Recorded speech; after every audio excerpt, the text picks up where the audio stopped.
The impact of special operations on warfare in the United States military. Special forces exist in all branches of the military. Navy, Army, Marines, and Air Force all have special forces units that contain men of high capability. Special forces units are used in missions that are very high risk and usually only involve a few men in the squad.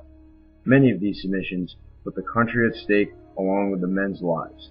These units are usually called to when there is a situation that threatens the U.S. and must be acted upon quickly or stealthily. Instead of putting a large group of soldiers' lives at risk by traditionally attempting to take control of the situation in a battle, the Special Forces units find another way of putting the threat to rest with a small group of men that are highly skilled in high-risk situations. These units provide an alternative to a large battle taking place where many lives will be lost and can complete missions that seem almost impossible. Ideas of special forces date all the way back to the French and Indian War. A group called Rogers Rangers, named after their major, Robert Rogers, came into existence when they decided a group of elite soldiers would be helpful. They set the standard for generations to come with their tactics of moving fast and hitting hard as they crept on enemies with stealth.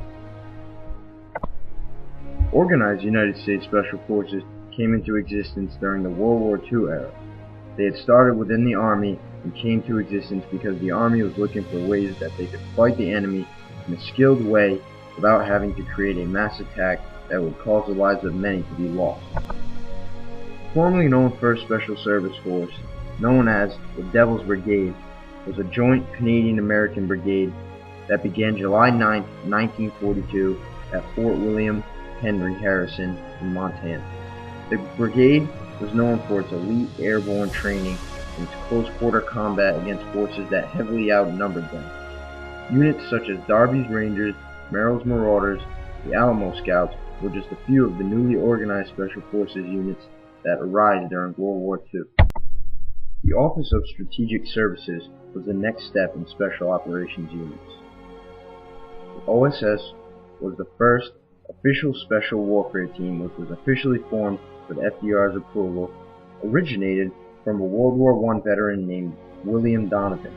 The OSS first began its missions by sending three-man teams into France, Belgium, and Holland, where they trained resistance movements and conducted guerrilla operations against the Germans in preparation for the D-Day invasion.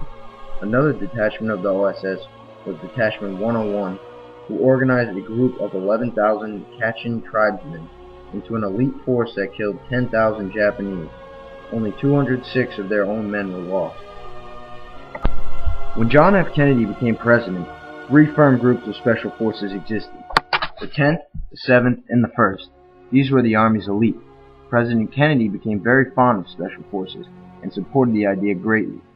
He was very interested in the act of counterinsurgency. With President Kennedy's interest in the special forces, more groups began to arise. On September 21, 1961, the 5th group was activated, followed in 1963 by the 8th group on April 1st, the 6th on May 1st, and the 3rd on December 5th. President Kennedy's interest in these groups led to the adoption of the Green Berets as the official headgear of the U.S. Army Special Forces.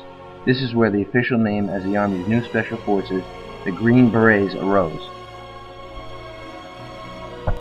In a speech to Congress on the 25th of May 1961, President Kennedy announced his intention to spend over $100 million on U.S. Special Operations Forces and expand American capabilities in unconventional warfare.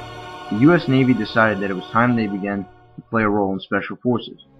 In 1961, the U.S. Navy SEALs were activated. The SEALs were the military's most anticipated high-scale branch.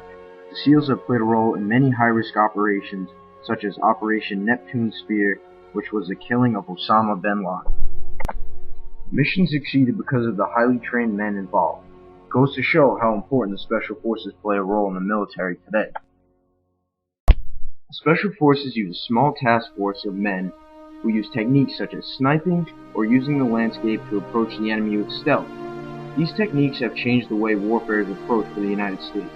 Once these Special Forces groups were formed, trained to full potential, and put to use, the military realized how vital it could be.